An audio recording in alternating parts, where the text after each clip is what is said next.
Blessed evening. Blessed evening. I hope we are all doing fine. Blessed evening. Blessed evening to you.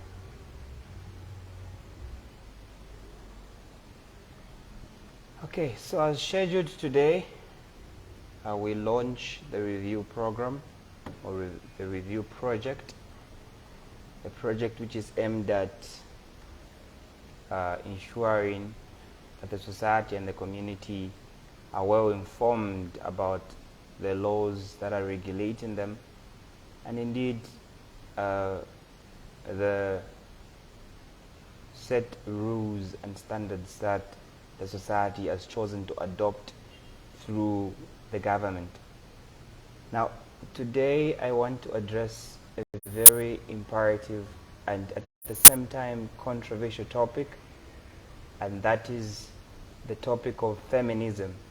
How is the topic of feminism, how is the concept of feminism viewed by our laws? Now, without wasting much of your time, I would like to get right into it by firstly stating that the concept of feminism is one concept which is used by the marginalized groups, especially women, to make governments accountable for their actions, to make them accountable for what they have chosen to regulate the society. And this is indeed one of the most fundamental concepts that have been developed by the female folk of the society. Now, before I explain feminism and relate it to the law, I want to put it out there that feminism is easily translated into something entirely different from what it is. Most opposers of the concept stipulate that feminism is cultic, it's demonic, to put it like that. Some misinterpret it and stipulate that feminism is a concept that promotes relationship or relationships within the same gender, that is, gays or lesbians, as they may be titled or called. But feminism is neither of those. It is not demonic, it is not cultic, it is not misguided or abnormal. It does not only exist in the Western society, neither is it only in existence in that society. Feminism does not, quote me right, feminism does not condemn all forms of masculinity. And most definitely, feminism does not promote LGBT rights. Now, I make that statement, especially the latter, in recognition that feminists are from different societies, and in each society where they exist, they promote a particular cause. There are certain societies that call themselves as feminists that are in the United States. There are some that are in Zambia, there are some that are in different parts of the world. And you need to appreciate and understand that these social groups or these self-proclaimed activists usually come together and push for a particular agenda.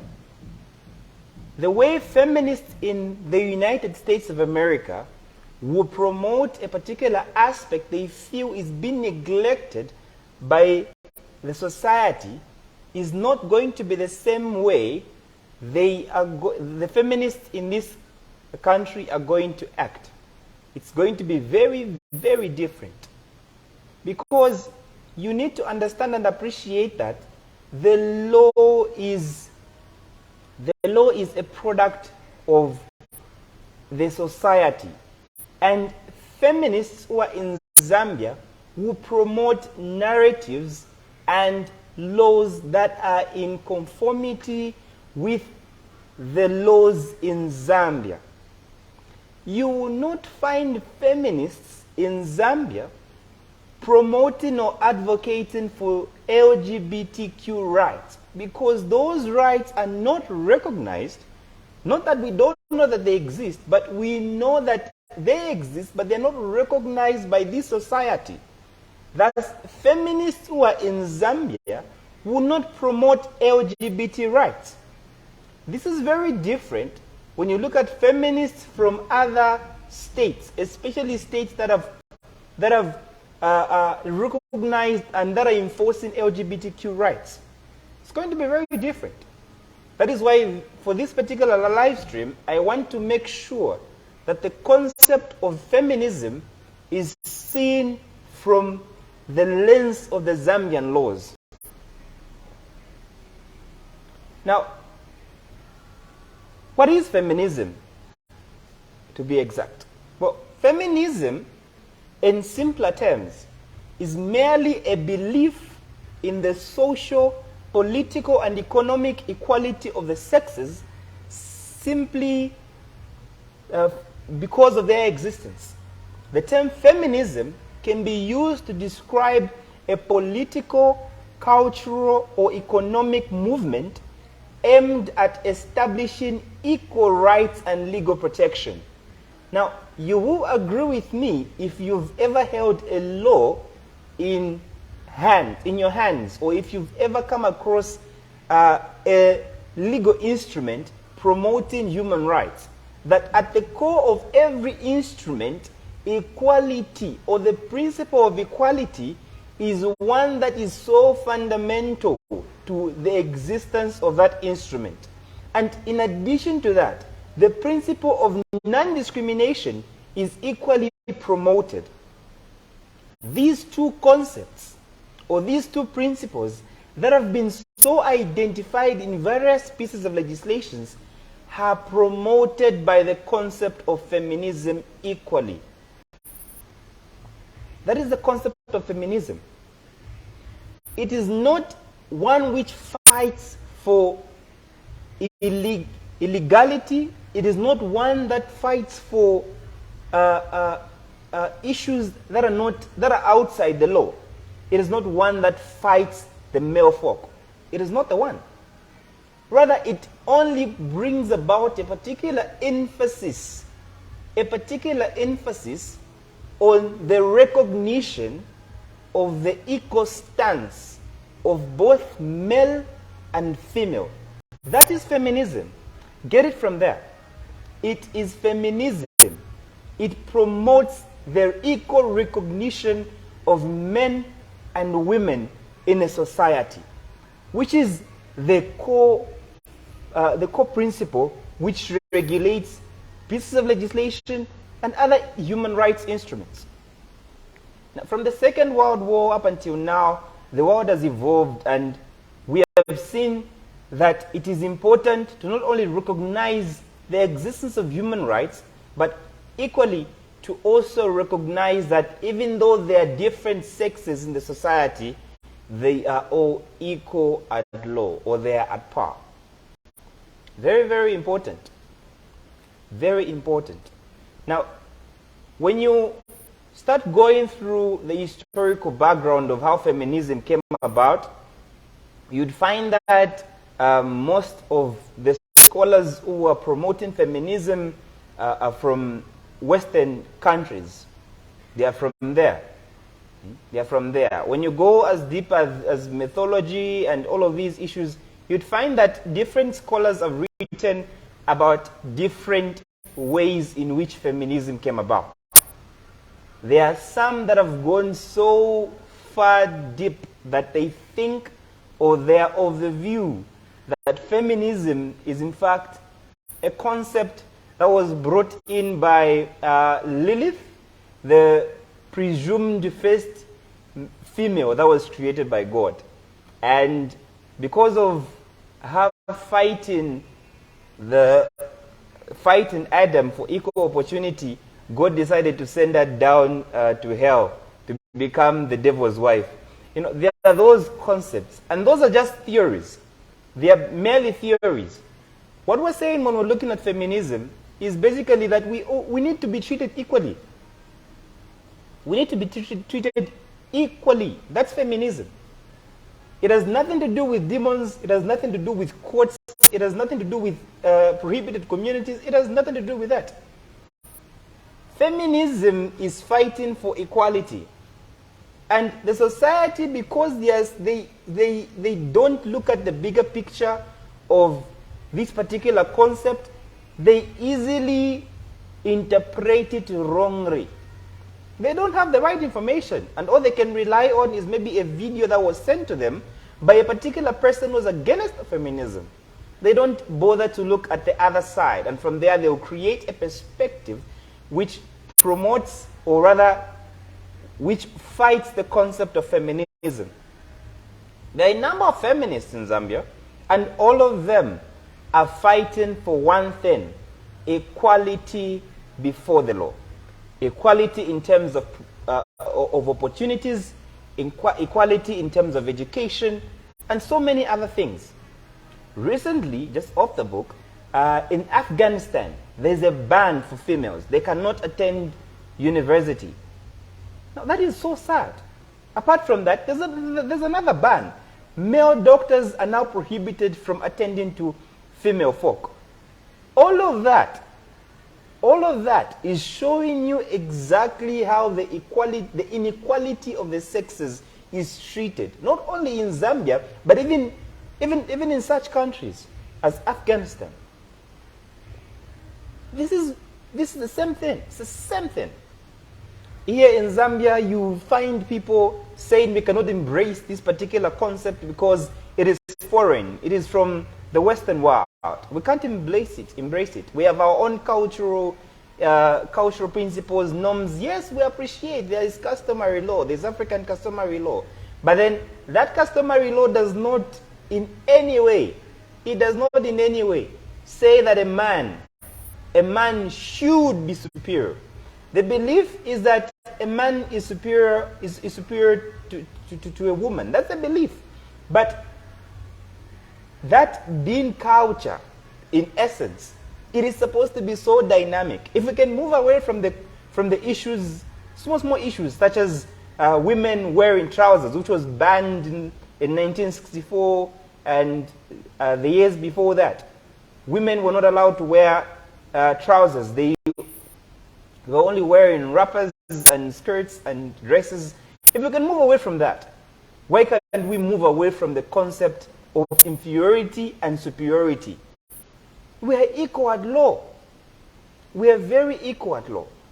If you look at various pieces of legislation, even our supreme law of the land recognizes that men and women shall be treated equal. If we're going to call ourselves civilized and the principle of equality is nowhere to be seen in practice, then we're not civilized at all. The concept of feminism is one that is so fundamental, so fundamental, that you're going to find it in almost every other study that is there. And unfortunately, the biggest hypocrites are the educated. It's very unfortunate that they are the biggest hypocrites, because they will try by all means to side with the society, even in circumstances where they can actually advise the society. You look at both sides of the coin and then make your own conclusion if that is what it takes for you to come up with a perception of this concept. The concept is very, very important. It's tremendously important. And you will see later on how the concept has in fact fused. The concept has fused with the laws, how treatment in itself is when it comes to the different sexes. Now, what are the objectives of feminism as a concept? Just to cut it a little bit short. Well, at the core of feminism is gender equality, a concept that I've endeavored to explain. Gender equality. The sexes, male and female, are equal. Now, equality in its entirety has been argued over and over again to be one that is mythical, to be one that is unattainable. But if you look at the representation, the representation charts that are in that have been devised when analyzing and looking into these various spheres of the society, it is very sad. It's quite sad. It's quite sad. We see females being subjected to a lot of inequalities. A lot of inequalities, which is not supposed to be the case. So gender equality is a key concept that the theory of feminism tries to advocate for. Apart from that, the demolition of the patriarchy system.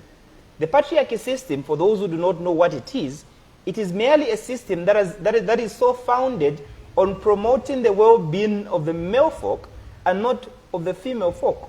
That is patriarchy. And you would find that in most circumstances, the patriarchy system has purged our laws so much that to some extent, people feel that it is actually normal. It is what is supposed to be there. A very good example, a very simple example that we can refer to is just the way a household is kept when there's a man and a husband, when there's a husband and a wife, in a house. The way it is kept. A wife's voice will not be heard. The husband will have to be the voice of the house. Every decision that is made by him is final. If it is the other way around, it is not going to be final. That is what we're trying to destroy. Women empowerment is equally an objective of feminism. Empowerment. Advocacy for rights, such as abortion rights, reproductive rights, contraception and quality parental care. All of those issues are a part and parcel of the concept of feminism. It's at the core of feminism. Now, feminists around the globe have continued to campaign for women's rights, and the rights go as far as the right to work, the right to hold public office, equal pay for equal pay or fair wages, property ownership, education, equality within marriage. All of those issues are now the objectives that the concept of feminism tries to advocate for, that recognition, tries to advocate for the existence and availability, all of these benefits of the concept. And for those who are doing jurisprudence, as a course in university, especially those that are pursuing a degree in law, you come across feminism jurisprudence. Now, feminism jurisprudence is the concept that denies that the law is unbiased, neutral, objective, coherent, and rational, and it argues that the law is made by men in their image, reflecting masculine values and standards serving male interests. Feminist jurisprudence is a concept that now brings to light how this social concept is married together with the law. Feminists argue that, in fact, when you look at the law is so biased against them. The law is not neutral, no? It is so biased against them, to the extent that it promotes male or masculine values and standards. Well, that will be your judgment at the end of this session. You make a judgment as to whether really the law is doing as much as it should in practice and even in theory when it comes to promoting equality between the sexes. Now, as I was saying when I was looking at the objectives, I did mention that feminism promotes gender equality. So now let us look at just that particular concept. Equality is defined as merely a status of being equal, especially in status, rights, or opportunities. It is a state in which neither subjects of evaluations outweigh each other as they are considered to be at par. At par means equal, at par with each other. That is equality. The concept of equality, or the principle of equality, is so much respected. It is very much respected in the legal sphere. When it comes to human rights, equality is there. When it comes to gender issues, equality is there. So equality is very, very important. It is very, very important. And just the mere understanding of that gives us leeway to look into this concept as differently as we can. Now, feminism promotes equality. Now, let us look at it from a very practical point of view. When you look at the representation in our own house, parliament, in Zambia, the percentages that have been highlighted there when it comes to women participation in parliament, it is 15.2% against 84.8%. What does that show us? Masculinity is being promoted. Masculinity is being promoted. According to the Ministry of Gender, those percentages, even now you can prove, you can go and check it out, prove it if you have to. The percentages are 15.2% against 84.8%. And 84.8% representing the male representation in such an office. And 15.2% is a representation of the female participation or in decision making and just participation in parliament. Now, if these high offices have such percentages, how do we now see that the concept is so useless?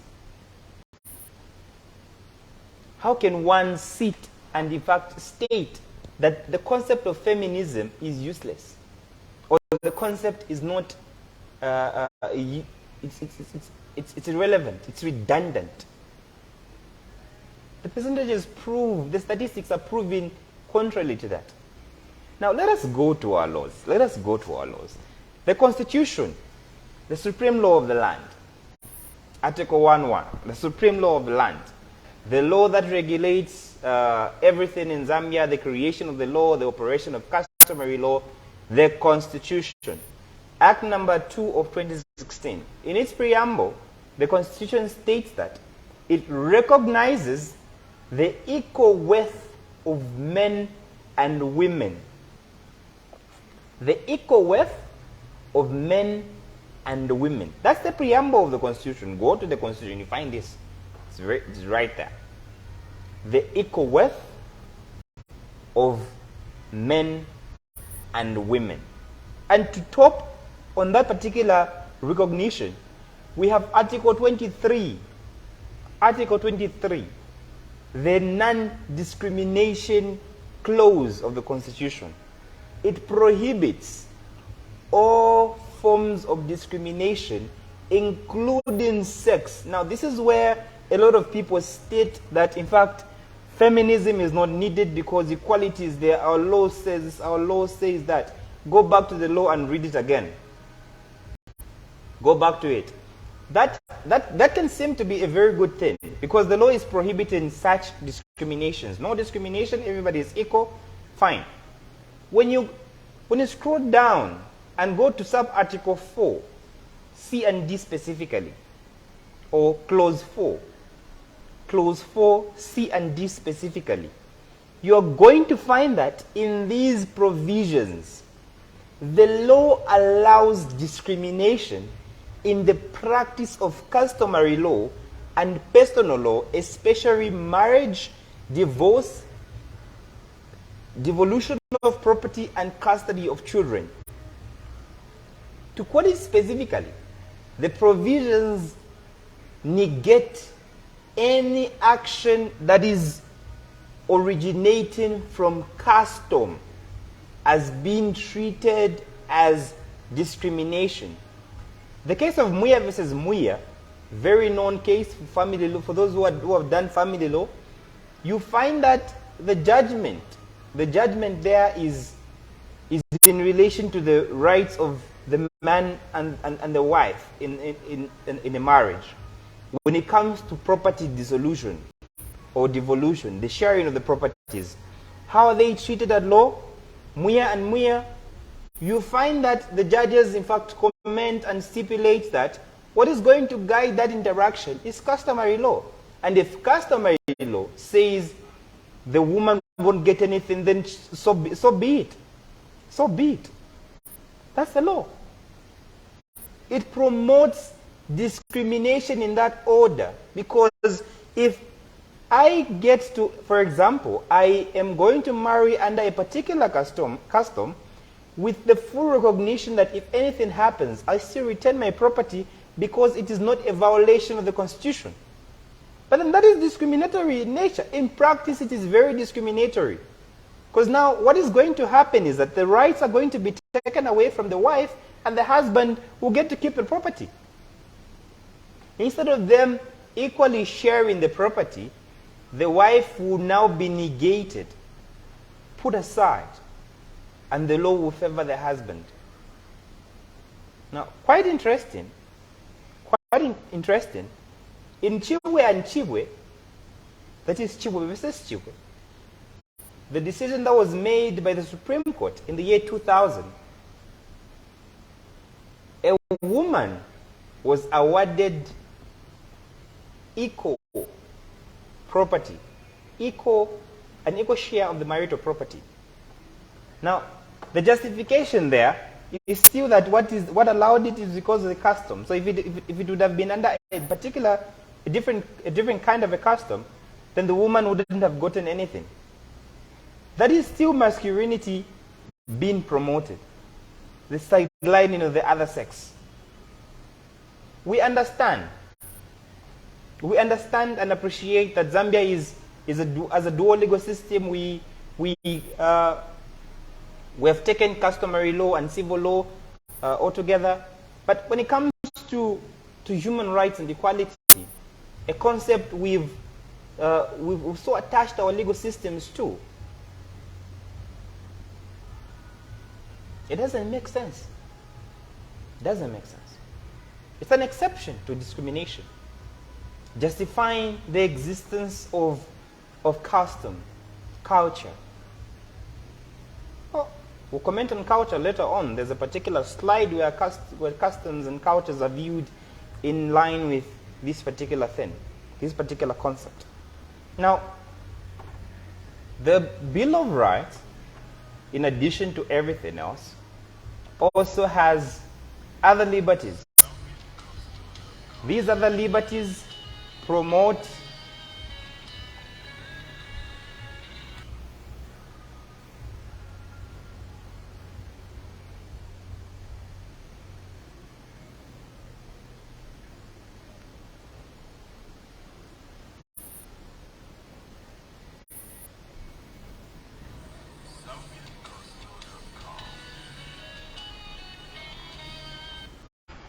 Okay, we're back.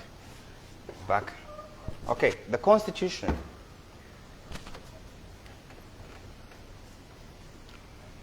In addition to the non-discrimination clause, we have Articles 13, 17, 19, 20, 23, 24. All of these All of these apply equally. If you look at the wording of the provisions, they stipulate that a person shall not a man shall not, nor a woman shall not, a person, recognizing the equal stance and existence and worth of every individual.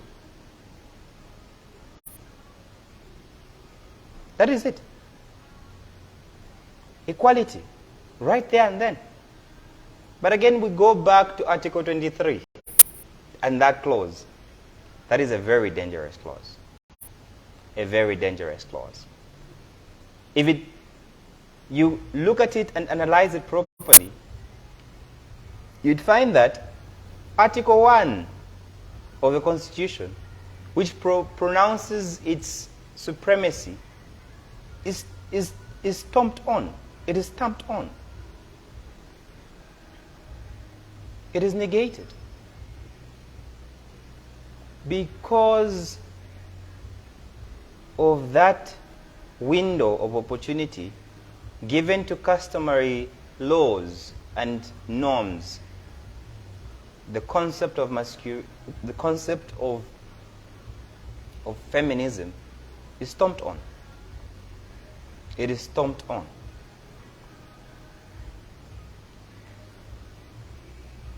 Furthermore, the Gender Equality and Equity Act, number 22 of 2015, very impressive, very, very impressive piece of legislation. The government has strengthened the legal framework by enacting the Gender Equality and Equity Act. It is a progressive step. It is a progressive step with a lot of progressive provisions that promote equal participation of both sexes in decision making. Now, the Act further provides for all public bodies and private bodies within their responsibilities to develop specific measures to achieve at least 50% representation of women in decision making structures. Is that what is happening? No, it is not. Because the laws and policies favor males more, favor masculinity more than feminine or females, it becomes a challenge to implement this particular provision. Section 24, which requires that the minister responsible for gender and the Gender Equity and Equality Commission should ensure equal representation and participation of both sexes in decision-making by formulating and implementing policies, strategies, and programs. These provisions can be that. Provisions, merely written down. No practicality whatsoever. And this is proof. In fact, it is proved that the commission that is being mentioned right now, even though the Act was established in 2015, up until now, the commission is nowhere to be seen. It has not been established. It is there in the piece of legislation, but where is it? It is nowhere to be seen. The policies, the strategies, the programs, the representation, all of it negated.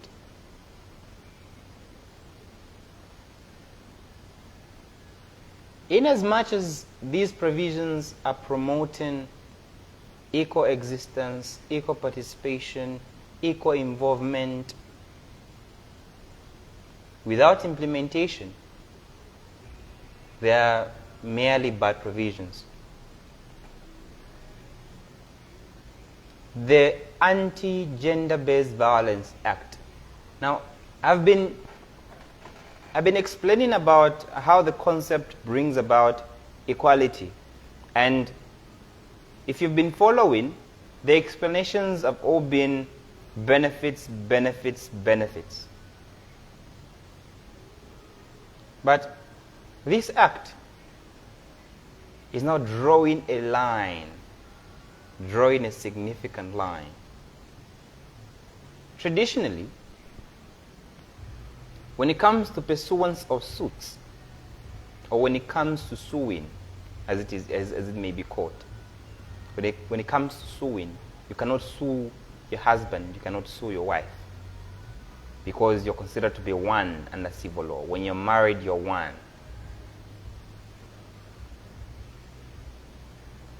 This act changes that. Now, the People versus Mushaikwa, a very well-celebrated case in evidence law, stipulated that there are circumstances where the wife, firstly, it states that the wife is not compellable, neither is she a competent witness to the husband. But there are circumstances where she becomes competent but not compellable, meaning she will be able to testify. In cases where she's the victim, in gender-based violence cases.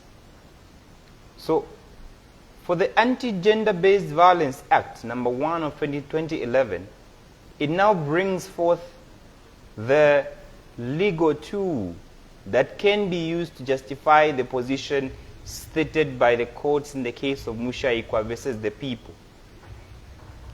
Her husband and the wife should be able to sue one another in circumstances where either of the sexes is being physically abused. This is the Gender-Based Violence Act.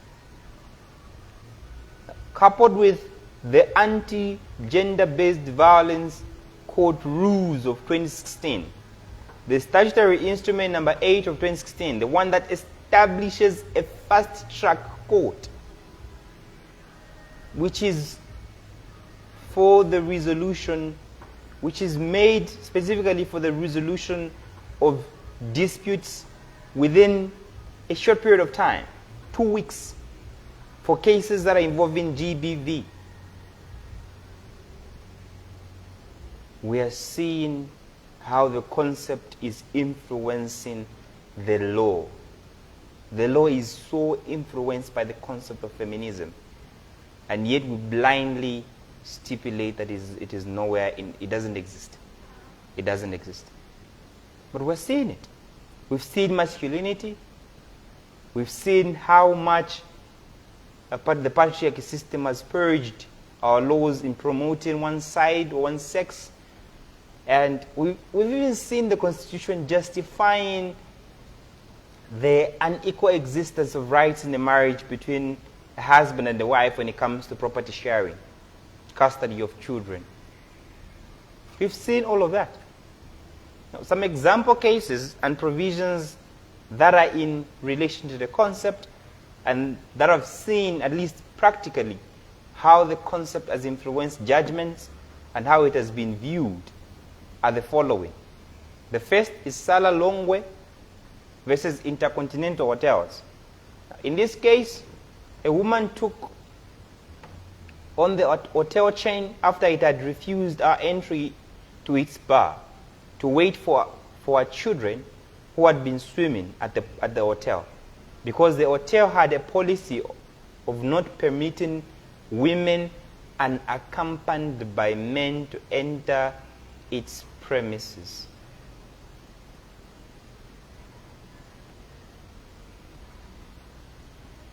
A violation has occurred. The freedom of movement has been breached. She has been discriminated against. A woman cannot enter a hotel simply because the policies of the hotel state that she can only enter it, or enter into the hotel if she is accompanied by her husband. Masculinity fighting equality. In another case, Edith Zwelani Nawakwi versus the Attorney General in 1990 equally was stopped by the airport authorities because they required the written concept a written concept from the father of the child who she wanted to travel out with. Again, discrimination against the sex, masculinity fighting equality. The Criminal Procedure Code is no exception to this. Go to section 94. Section 94 of the Criminal Procedure Code in relation to service of process. It identifies that process can be served on a male adult or his servant. The use of those terms, him, male, his servants, residing with him, discriminatory entirely. The woman is not given space. Masculinity fighting equality.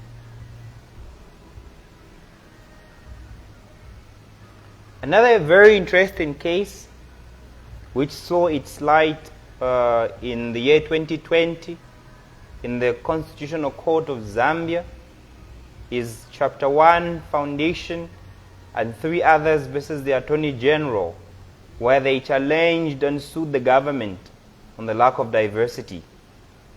Because out of the 24 cabinet ministers who were appointed, 4 were female and 20 were men. And from the provincial ministers, 1 was female and the rest were men. And as far as the court was concerned, the exercise of discretionary power was merely to be exercised by the president. And there is no way that Chapter 1 could have curtailed, or rather there's no way, there's no law on which Chapter 1 can base their submissions or their arguments on. That is the view of the court in relation to the exercise of discretionary power. We agree and we appreciate that. But again, masculinity fighting equality. If the laws are saying there's supposed to be equality, equality must be implemented. That is the role of feminism, to promote equality.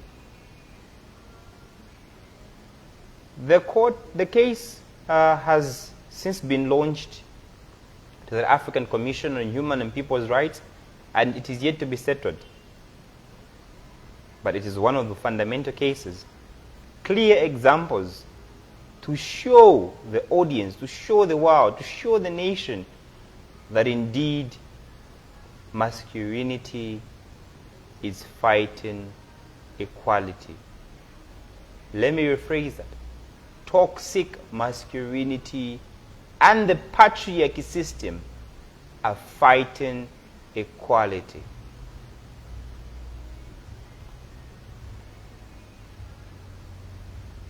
Lastly, but not the least, feminism versus culture. Feminism versus culture. I get this statement from a lot of people that I've interacted with in relation to the concept of feminism. We're African. We have our own customs. We have our own norms. Feminism is a foreign concept. Feminism is a Western world issue. It is not here in Zambia. It will never see its light. Those comments. But that is coming from a false perception of what the concept is about. A very false perception of what the concept is about. The concept of feminism is promoting equality, whilst we are fighting something which is very foreign from the concept. And be that as it may, culture is dynamic. That is one of its major characteristics. Culture is dynamic. It changes with time. It is high time that as a nation as a nation, we took up the mantle and fought against toxic masculinity. We fought against the patriarchy system, the sole existence of the patriarchy system. We need to fight that. We need to fight that. Feminism and its influence will only be seen by the changing of the mindset of the people in the society. The laws have given us leeway. A foundation has been built for us. But without us taking a step in embracing feminism and ensuring that it is channeled in the right areas that it needs to be channeled in,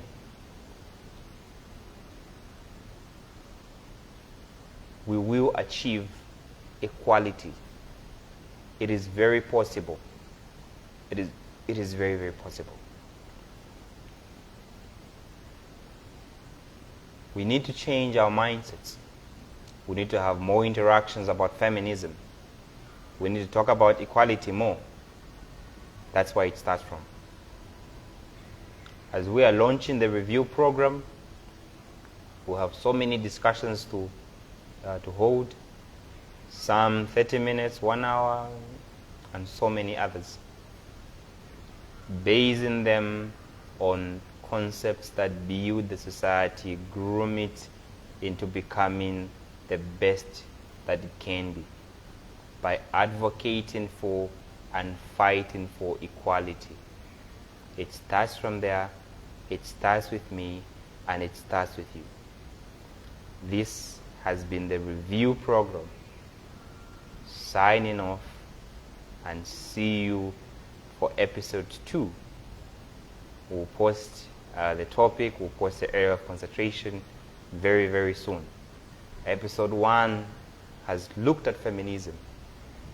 Evidence has been produced of its existence and its importance. We need to step it up as a nation. We need to step it up as a state. Feminism is quite important. Understand the concept, understand its worth, and only then will you be able to appreciate the feminist movement. Shalom.